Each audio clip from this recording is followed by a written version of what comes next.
Seorang anak laki-laki sedang duduk di atas rel kereta. Sedikit pun tidak sadar bahwa di belakangnya ada sebuah kereta yang siap menabraknya. Temannya berteriak padanya untuk segera beranjak dari sana. Kenny! Sedetik kemudian. Wow, bagaimana kau bisa melakukannya? Xiao Mei mengira si anak hanya melakukan sebuah prank. Tapi anak itu berkata bahwa ia sedang menunggu ibunya. Ibu berkata kalau suatu saat aku tersesat, aku hanya perlu menunggunya di tempat yang sama. Xiao Mei adalah seorang perempuan yang dapat bicara dengan arwah. Ketika ia melihat sesuatu di belakang bocah kecil itu tiba-tiba tersadar bahwa anak yang berada di hadapannya itu telah tiada. Saat ia melihat ke belakang, anak laki-laki itu telah menghilang. Sesampainya di rumah, Xiao Mei mencari berita bulan Oktober tahun lalu di internet. Sebuah mobil pribadi tabrakan dengan kereta api, merenggut nyawa bocah laki-laki tadi. Suaminya tak paham lalu bertanya padanya, mengapa ia masih berkeliaran di tengah kita? Hantu tidak kenal waktu. Bocah itu sedang menunggu ibunya. Xiao Mei memutuskan untuk menolong bocah malang itu. Bila tidak maka bocah itu akan terus menunggu. Hari kedua, Xiao Mei kembali ke pinggiran rel kereta. Bocah kecil itu masih belum beranjak. Apakah kamu masih ingat denganku? Aku ingin ibuku. Aku tahu di mana ibumu berada. Apakah kamu mau mencarinya bersamaku? Tapi ia berkata kalau aku tersesat, aku harus menunggu di tempat yang sama. Tapi ibumu tidak tahu harus mencarimu kemana. Mungkin, kamulah yang harus mencarinya. Baiklah. Anak itu rupanya tertarik dengan gantungan laba-laba yang ada di mobil Xiao Mei. Karena di mobil ibunya juga ada. Tapi ketika ia ingin mengambilnya, ibunya marah. Segera mereka tiba di tempat kerja ibunya. Setelah bertanya sana-sini, ternyata ibunya pergi ke pengadilan, tidak masuk kantor. Sesampainya di depan pengadilan, Xiao Mei melihat ibu si bocah itu sedang menangis pilu. Tapi bocah laki-laki itu mengira, ibunya masih marah padanya. Xiao Mei ingin sekali meluruskan kesalahpahaman ini. Ia pun membawa si bocah kecil ke toko barang antiknya, meminta bantuan kakaknya untuk merawat si bocah. Sebab bocah itu tidak tahu bahwa ia telah meninggal. Ketika tidak ada yang membantu untuk memenuhi keinginannya, maka jiwanya akan tersiksa selamanya. Sang kakak mencoba menyapa bocah laki-laki itu, tidak tahu bahwa dirinya salah memalingkan pandangan. Bocah itu merasa si kakak adalah orang yang aneh. Xiao Mei pun berbohong dengan memberitahu bahwa si kakak adalah orang buta. Xiao Mei pun menemukan alamat rumah si bocah, lalu memberitahu maksud dan tujuan kedatangannya. Orang tuanya tentu saja tidak percaya dengan perkataan Xiao Mei. Sang ayah mengira Xiao Mei adalah seorang dukun penipu, tapi sang ibu memperlakukan Xiao Mei dengan ramah. Xiao Mei berkata kepada sang ibu bahwa anaknya sedang menunggunya. Putranya bahkan tidak tahu bahwa dirinya telah tiada. Bila ibu bersedia, aku bisa membantumu untuk berbicara dengannya. Setelah mengetahuinya, ibu si bocah sangat terkejut.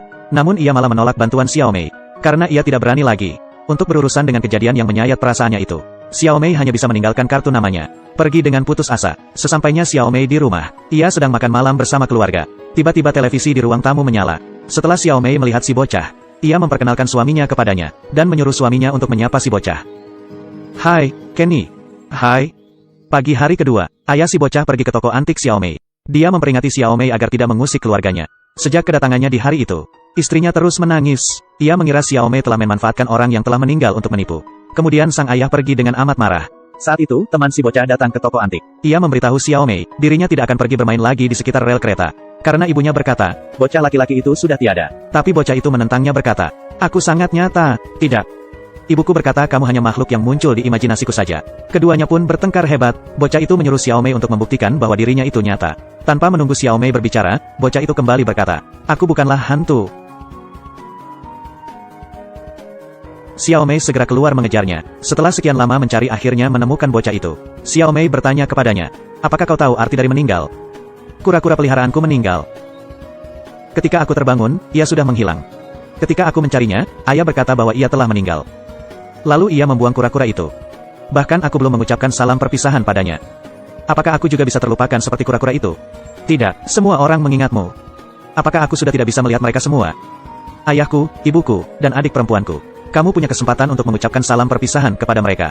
Tapi aku tidak ingin berpisah dengan mereka. Aku akan kesepian. Saat itu, nenek Xiao Mei tiba-tiba muncul. Setelah Xiao Mei memalingkan pandangannya, bocah di sampingnya tiba-tiba menghilang. Di perjalanan pulang bersama neneknya, sang nenek membeli gantungan laba-laba yang sama persis. Xiao Mei kembali menengok ke belakang. Melihat bocah itu bersembunyi di belakang kaca, ia pun meninggalkan sang nenek dan mengejar si bocah itu. Tapi sang anak lagi-lagi menghilang. Saat itu juga, bocah itu telah pulang ke rumahnya. Mendekat ke wajah ibunya lalu berkata, Ibu, apakah kau marah padaku? Nampaknya si ibu menyadari keberadaan putranya. Sang anak juga datang menghampiri kamar ayahnya. Apakah kau sedang menungguku? Aku di sini, aku sudah pulang. Ayah, maafkan aku. Aku tidak ingin meninggalkanmu. Jangan menangis, ayah. Ia menjulurkan tangan seakan-akan ingin menghibur ayahnya. Tapi diam-diam sang ayah mengeluarkan sebuah pistol. Sedangkan Xiao Mei dan sang kakak, saat itu tengah mencari keberadaan si bocah. Dia menerima telepon dari ibu si bocah. Baru saja tiba di rumah si anak. Tanpa panjang lebar ibunya berkata, ia seperti merasakan keberadaan anaknya. Xiao Mei pun menemukan si bocah di dalam kamar. Bocah itu memberitahu Xiao Mei, ayahnya mungkin ingin melakukan tindakan buruk.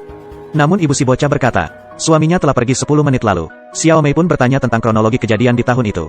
Sebuah kenangan pahit pun terbesit di pikiran. Malam hari itu, dia membawa kedua anaknya pulang dengan mengendarai mobil. Saat itu, anaknya terus merengek minta diambilkan gantungan laba-laba. Sang ibu menelepon lalu memberitahu suaminya. Mobilnya sudah mogok 2 kali. Suaminya sangat emosi, karena si penjual mobil telah menjamin bahwa mobilnya tidak ada masalah. Tapi kemudian mobil itu mogok kembali, namun di atas jalur kereta.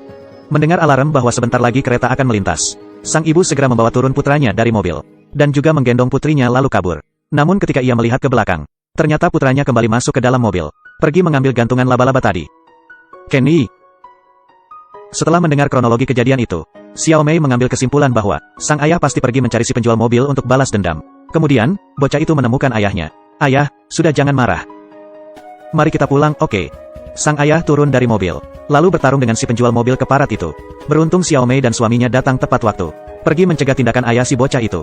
Namun sedetik kemudian, sang ayah malah mengeluarkan pistolnya. Xiao Mei pun segera menahan aksi sang ayah, dan memberitahu apa yang sedang dikatakan putranya. Kamu pernah mengajarkannya agar mengumpulkan semua perasaan buruk menjadi sebuah bola besar, lalu menendangnya jauh sampai ke bulan. Dia memohon agar kamu juga melakukan hal yang sama sekarang.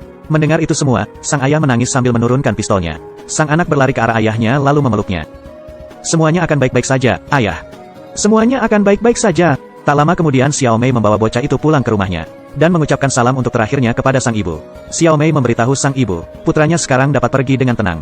Dia selama ini mengira bahwa ibunya masih memarahinya. Sang ibu berkata, semuanya adalah salah dia. Harusnya dia meyakinkan diri bahwa putranya sudah tidak ada di mobil. Saat itu sang ibu nangis terisak-isak. Aku seharusnya. Si anak perlahan mengusap rambut ibunya. Beritahu ibuku, aku menyayanginya. Aku sangat mencintaimu, Kenny. Aku tidak ingin kamu takut. Karena di surga sana sangatlah indah. Nenek akan menemanimu di sana. Dan juga kura-kura kecilku. Tentu saja, kemudian bocah laki-laki itu melihat sebersit cahaya putih. Xiao Mei menyuruhnya untuk masuk dengan berani. Sang anak mengusap pipi ibunya. Aku mencintaimu, ibu. Dia telah pergi, betulkah? Ya, dia telah pergi.